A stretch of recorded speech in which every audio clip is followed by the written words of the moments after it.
Hello friends, welcome to the channel Day to Day Update by Dr. Ankita Singh Chakotia. Today we are going to discuss about sickle cell anemia, which is another genetic disorder. So, sickle cell anemia actually related to the hemoglobin, and hemoglobin कहाँ है? RBC में. RBC एक बहुत important cell है, हमारी blood cell है जिसका कि बहुत महत्वपूर्ण एक कार्य होता है हमारी पूरी बॉडी में ऑक्सीजन को पूरा ट्रांसपोर्ट करवाने में from lungs to every part of the body. ठीक है, बिकॉज इसमें एक बहुत इंपॉर्टेंट मॉलिक्यूल होता है हीमोग्लोबिन. अगर हम बात करें कि आरबीसी का शेप कैसा होता है, तो इट इज बाइकॉन्केव डिस्क टाइप. मतलब आप एक डोनट, अगर आपने देखा हो, डोनट खाया हो कभी, तो आप देखेंगे उसमें तो खैर बीच में होल होता है, रिंग जैसा देखने को होता है. लेकिन अगर मान लीजिए वो रिंग पैक्ड हो, रिंग वो होल है ही नहीं, ठीक है, तो जो बीच में डिप्रेशन बनेगा ना इस तरह से, देखिए, हाँ, अगर इसको साइड व्यू देखेंगे तो कुछ इस तरह का होगा, और अगर ऊपर से आप देखेंगे तो इस तरह का होगा. तो ऐसी सेल, बिकॉज इसके सरफेस क्या है, स्मूथ है ना, तो ये किसी भी बड़ी ब्लड वेसल हो, स्मॉल कोई कैपिलरी हो, ये बड़े प्रेम से ट्रैवल कर सकती है without any hurdle. But what if its shape get sickle type.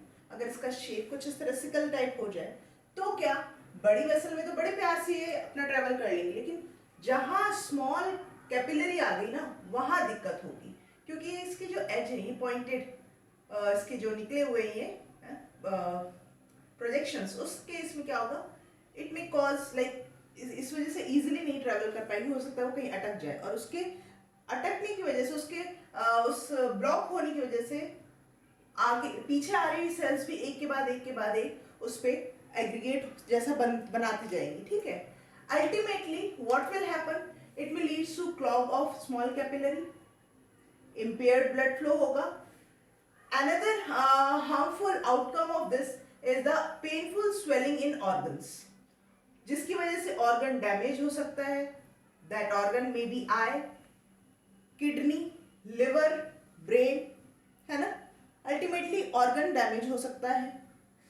ठीक है. अच्छा, दूसरा एक और समस्या क्या है कि ये नॉर्मल नहीं है, और हमारी बॉडी में ना बहुत अच्छा मैकेनिज्म है, कोई भी गड़बड़ी होती है तो उसको हमारी बॉडी खुद ब खुद एनी हाउ उसको खत्म कर देती है, सो दैट बॉडी एक नॉर्मल कंडीशन में रह पाए. तो क्या होता है कि ये वाले ब्लड सेल्स की ना life span, sickle shaped RBC की जो लाइफ स्पैन है, it's not that much long as like normal RBC. Normal RBC अपना नॉर्मली 100 से 120 दिन पूरे बॉडी में सर्कुलेट करती रहती है, अपना काम करती रहती है, ऑक्सीजन को इधर से उधर. लेकिन सिकल शेप्ड आरबीसी का केवल 10 से 20 दिन तक का ही लाइफ स्पैन होता है, क्योंकि ये नॉर्मल नहीं है, इसका कोई काम ही नहीं है, ये हमारे लिए काम ही नहीं कर रही है. ठीक है, तो क्या होगा, इसका कैसे खात्मा होगा. तो हमें पता है कि हमारी बॉडी में जो स्प्लीन होती है ना, वो ग्रेवयार्ड ऑफ आरबीसी के नाम से भी जानी जाती है ना.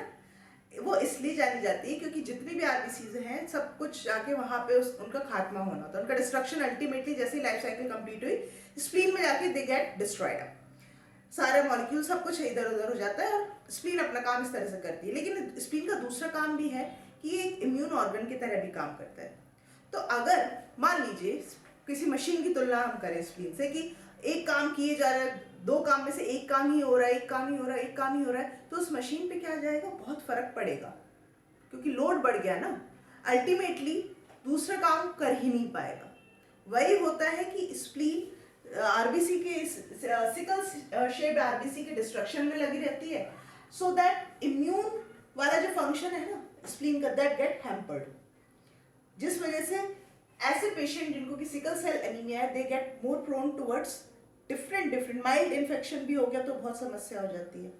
तो this is how the spleen sequestration होता है आरबीसीज का, जिसकी वजह से स्प्लीन, क्योंकि क्या हो रहा है, डिस्ट्रक्शन कंटिन्यूस होता ही जा रहा है इतने कम टाइम में, तो स्प्लीनोमेगैली हो जाती है, जिस स्प्लीनोमेगैलियस मतलब एनलार्जमेंट ऑफ स्प्लीन हो जाता है. नेक्स्ट क्या है, अब क्योंकि इतने कम टाइम में अगर आरबीसी खत्म हो रही है किसी भी ऐसे पेशेंट के केस में, तो बोन मैरो पे भी फर्क पड़ेगा. बोन मैरो भी क्या करेगा, कोशिश करेगा जल्दी से जल्दी आरबीसी बनाए, बहुत जल्दी आरबीसी बनाएगा, जिसके की वजह से अल्टीमेटली बोन की स्ट्रेंथ पे फर्क पड़ेगा, and bone becomes weak. So these are the associated कह लीजिए डिसएडवांटेज कह लीजिए या other symptoms of sickle cell anaemia, है ना. ये दूसरे और जॉन्डिस, ऐसे ऐसे लोगों को ना जॉन्डिस भी बड़ी इजीली हो जाता है. जॉन्डिस के लिए भी दे आर मोर ससेप्टेबल. ना अब ये होता क्यों है ये भी बात कर लेते हैं, है ना. देखिए जैसा कि मैंने बात किया कि आरबीसी में कई वजह से, इसकी शेप की गड़बड़ होने की वजह से तो हो रहा है ना. अब आरबीसी में क्या है, हीमोग्लोबिन है. ठीक है, आरबीसी में हीमोग्लोबिन ऐसा मॉलिक्यूल है जो कि 4 तरह की पॉलीपेप्टाइड चेन से बनता है, अल्फा 1, अल्फा 2, बीटा 1, बीटा 2. ठीक है, and each polypeptide chain get associated with each other via their surface by forming the salt bridges and the hydrogen bond. और हर एक चेन में ना आयरन एलिमेंट होता है बाइवेलेंट आयन के फॉर्म में, in the form of ferrous ion. और यही आयरन है जो कि ऑक्सीजन को कैप्चर करने के लिए रिस्पॉन्सिबल है. कैप्चर करता है, जहां जरूरत है वहां रिलीज कर देता है. ये अच्छी बात है. ठीक है ना. अगर इनके ही शेप में कुछ गड़बड़ी आ जाए तो क्या ये काम अपना ढंग से कर पाएंगे? नहीं कर पाएंगे, है ना. और उसी गड़बड़ी की वजह से ये सिकल सेल एनीमिया होता है. तो क्योंकि ये पॉलीपेप्टाइड चेन का बना हुआ है, स्वाभाविक है कोई ना कोई जीन इसको कोड कर रही होगी. प्रोटीन अल्टीमेटली किससे बनती है? जीन से बनती है. ठीक है, डीएनए से आरएनए, आरएनए से प्रोटीन, है ना. तो क्या हो रहा होगा, थोड़ा और बैकग्राउंड की बात करें तो ये बीटा चेन है ना, बीटा ग्लोबिन चेन, इसके लिए जो जीन पाया जाता है वो पाया जाता है क्रोमोसोम नंबर 11 पे. और जीन का नाम है HBB जीन. ठीक है, HBB जीन. और यहाँ मैंने जो RR लिखा है ना वो मान लीजिए अलील है. ठीक है, एक ये अच्छा वाला अलील है और जो दूसरा अलील है ना स्मॉल r, ये डिफेक्टेड है.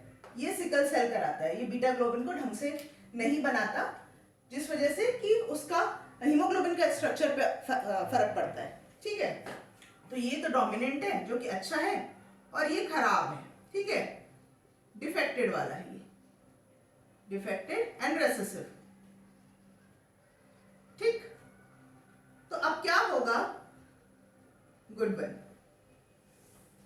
अगर आर इस तरह का हेटेरोजाइगस कॉम्बिनेशन है किसी इंडिविजुअल में तो ऑफ कोर्स ये डोमिनेंट वाला डोमिनेट कर जाएगा और बीटा ग्लोबिन अच्छे से बनाएगा. अल्टीमेटली हीमोग्लोबिन पे कोई फर्क नहीं पड़ेगा. ये अगर आर सिचुएशन है. इनफैक्ट अगर हेटेरोजाइगस कंडीशन भी है ना, एक ही गंदा आर आ जाए और ये वाला अच्छा जीन आ जाए तो भी कोई दिक्कत नहीं है. बट ऐसी कंडीशन में अगर दोनों ही रेसेसिव हैं, ठीक है, होमोजाइगस रेसेसिव आ जाए, डिफेक्टेड वाले जीन या HBB, उस केस में सिकल सेल एनीमिया 110% होगा. ठीक है, अब देखिए जब भी कोई बालक बनता है तो हमें मालूम है हमारी बॉडी में जो जितने भी क्रोमोसोम्स हैं हर एक सेल में एक मान लीजिए क्रोमोसोम नंबर 11 ही है. क्रोमोसोम नंबर 11 पेयर में है. ठीक है, एक आया है पिताजी से, एक आया है माताजी से. ठीक है, एंड दिस क्रोमोसोम नंबर जो दोनों आए they are homologous to each other, है ना. एंड ऑफ कोर्स उनमें HBB जीन भी होगा क्योंकि क्रोमोसोम नंबर 11 पे पाया जाता है. अब मान लो ये बालक हुआ है अपनी माता और पिता के मीटिंग की वजह से. ठीक है, अब पिताजी के पास तो था, पिताजी के पास भी था, अगर मान लीजिए डिफेक्टेड ये HBB जीन ये वाला, और ये भी माता जी के पास भी गड़बड़ था, तो ऑफ कोर्स इसमें क्या आया होगा, क्रोमोसोम नंबर 11 का HBB जीन कैसा होगा, डिफेक्टेड हुआ होगा. तो और इस बेचारे को सिकल सेल एनीमिया होगा ही होगा, है ना. लेकिन अगर इसके पिताजी के पास या माताजी के पास सही होता तो इसको नहीं होता, क्योंकि ये भी क्या बनता, ये हेटेरोजाइगस बनता. ठीक है, और सिकल सेल एनीमिया नहीं होता. इन दैट केस इसको हम कहते हैं ट्रेट कहलाता. और ये कैरियर की तरह सिकल सेल एनीमिया का कैरियर कहलाता है ये. ठीक है, क्योंकि इसमें है नहीं, ऑल्दो डिफेक्टेड जीन जरूर है, लेकिन जो डोमिनेंट वाला अच्छा जीन है ना वो अपना काम कर रहा है, हीमोग्लोबिन बना रहा है, कोई दिक्कत नहीं है, तो इसको नहीं होता. लेकिन हाँ, इससे अगले इसकी जो जनरेशन होगी ना उनमें होने के चांसेस हो सकते हैं. इट डिपेंड्स, ये इसका जो पार्टनर होगा वो किस तरह के, उसके HBB जीन किस तरह का होगा. ठीक है, ना अगर हम बात करें कि ठीक है ये तो इसका पीछे का जेनेटिक्स है, अल्टीमेटली ऐसा क्या होता है कि सिकल शेप्ड हो जाती है हमारी आरबीसी। तो उसका कारण ही वापस से अगर हम हीमोग्लोबिन के स्ट्रक्चर पे आए तो हीमोग्लोबिन ना when it is bind with oxygen तो ये ऑक्सी हीमोग्लोबिन कहलाती है और ऐसी स्टेट कहलाती है आर स्टेट। और जब ये ऑक्सीजन रिलीज कर देती है डीऑक्सी हीमोग्लोबिन होती है तो वो कहलाती है टी स्टेट। ऑक्सी हीमोग्लोबिन की खासियत है, ऑक्सी हीमोग्लोबिन के केस में ना and when it's a good haemoglobin, it's बिना किसी डिफेक्ट के है अगर, तो यहाँ पे ना एट बीटा चेन में, ये बीटा चेन कैसी ऐसी होगी, अगर हम इसको नीले से बनाओ तो ज्यादा अच्छा होगा। बीटा चेन को अगर हम खोल दें, ठीक है, लीनियर फॉर्म में ले आए तो ऐसा कुछ होगा। ये का अमीनो एसिड नंबर 1 2 3 4 5 6 सिक्स पे ना ग्लूटामेट होता है, ग्लूटामिक एसिड होता है नॉर्मल के केस में। बट इन केस ऑफ ऐसा कंडीशन डिफेक्टेड वाला जब जीन आता है ना तो ग्लूटामेट की जगह ना वेलिन आ जाता है।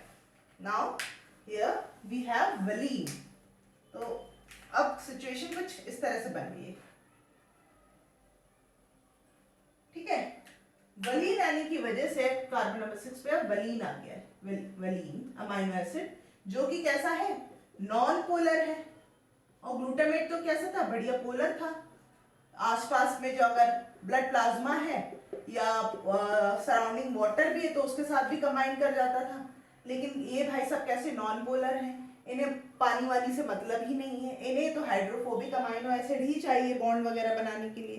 तो जब तक ऑक्सी हीमोग्लोबिन रहती है ना कंडीशन सिकल सेल वाले आरबीसी में भी, तब तक तो ठीक है कोई बात नहीं। लेकिन जैसे ही ऑक्सीजन रिलीज हुआ, ऑक्सीजन अपने सराउंडिंग टिश्यू को दे देता है, इससे ये वाला हीमोग्लोबिन भी वैसे ही क्या करता है कि पहले मतलब जब ऑक्सीजन बेयर रहता है ना तो मान लीजिए कि ये डिफेक्टेड वाला ही अभी, ठीक है, तो वेलिन जब ऑक्सीजन है इसके पास O2 है इसके पास, तो वेलिन ना कहीं it's not at the surface पे ना होके क्योंकि फोल्डिंग अंदर की तरफ रहता है, ठीक है। Valine is here, once it release its oxygen, now valine get exposed onto outer surface and being on outer surface ये अपने adjacent किसी भी और बीटा हीमोग्लोबिन से के non polar hydrophobic amino acid के साथ बॉन्ड बनाने के लिए रेडी रहता है जब ये डीऑक्सी स्टेट में होता है, ठीक है। और इस तरह से ना ये एग्रीगेट बनाते जाते हैं स्टैक ऑफ बीटा ग्लोबिन बनाते जाते हैं, that ultimately give rise to the sickle shape of the RBC। RBC का शेप ही बदल जाता है, कुछ इस तरह का शेप हो जाता है जो कि अल्टीमेटली ये सारी चीजें कराता है, ठीक है। तो मेन कॉज क्या है, क्रोमोसोम 11 पे पाया जाने वाला HBB gene for that encodes the beta globin chain of haemoglobin. अगर उसमें डिफेक्ट है तो बिल्कुल आपको होने का सिकल सेल एनीमिया होने के चांसेस है। इट डिपेंड्स कि आपने किस तरह का जीन इनहेरिट किया है अपने पेरेंट्स से, ठीक है। अगर पेरेंट में हीट्रोजाइगस कंडीशन थी, लाइक एक पेरेंट ठीक था दूसरे में गड़बड़ थी, तो आपको नहीं होगा। लेकिन हाँ आपके नेक्स्ट जनरेशन में हो सकता है। इट डिपेंड्स कि आपका पार्टनर कैसा है। अगर दोनों में ही हीट्रोजाइगस कंडीशन है तो 25% है कि आपको हो भी सकता है नहीं भी हो सकता है, ठीक है। So this is how the genetics work behind this sickle cell anaemia. This sickle cell anaemia also makes a brilliant example of pleiotropy पे मैं कल एक ऑलरेडी लेक्चर ले चुकी हूँ, प्लायोट्रॉपी, जिसमें कि क्या होता है, एक ही जीन ना, one gene control two phenotypic characteristics traits, ठीक है। अब जैसे यहाँ पे या कह लीजिए मोर देन वन फीचर्स या प्रॉपर्टी को जब कंट्रोल करता है एक जीन तो उसको प्लायोट्रॉपी कहते हैं। अब यहाँ पे देखिए ना एचबीबी जीन ने क्या किया, एक तो बीटा ग्लोबिन बॉडी के स्ट्रक्चर को अफेक्ट किया, अल्टीमेटली आरबीसी को अफेक्ट किया, ऑल्सो जिसकी वजह से ऑक्सीजन कैरिंग कैपेसिटी भी कम हुई। सो इस तरह से कई सारी चीजों को अफेक्ट कर रहा है एक सिंगल जीन। तो it makes an example of pleiotropy 2। So this is all about the sickle cell anaemia. हाँ, अगर इसके ट्रीटमेंट और है, ट्रीटमेंट की जल्दी से बात करते हैं। ट्रीटमेंट का इसका वैसे तो कुछ भी नहीं है, एंटीबायोटिक आप दो, क्योंकि जैसा कि मैंने बताया स्प्लीन वाले केस में इम्यून सिस्टम खराब है, ठीक है, बोन खराब है, तो आपका अल्टीमेट एंटीबायोटिक्स एज सप्लीमेंट लेते रहो, ब्लड ट्रांसफ्यूजन करवाओ, ठीक है, फॉलिक एसिड लेते रहो। तो ये सारे परमानेंट कोई इलाज नहीं है। लाइफ अच्छी ठीक है, आप एवरेज लाइफ एक 40-50 ईयर्स तक ले सकते हो, लेकिन हाँ आपको दवाई सप्लीमेंट्स पे रहना ही पड़ेगा। So these are the limitation of this. Limitation तो क्या ही करें, हर बीमारी के होते ही होते हैं। सो ये था हमारा आज का genetic disorder and autosomal recessive genetic disorder sickle cell anaemia. अगर मेरा आज का लेक्चर अच्छा लगा तो please hit the like button, share this video with your friend and please subscribe my channel. मिलते हैं आगे के लेक्चर के साथ में। Till then stay safe and stay blessed. Bye bye.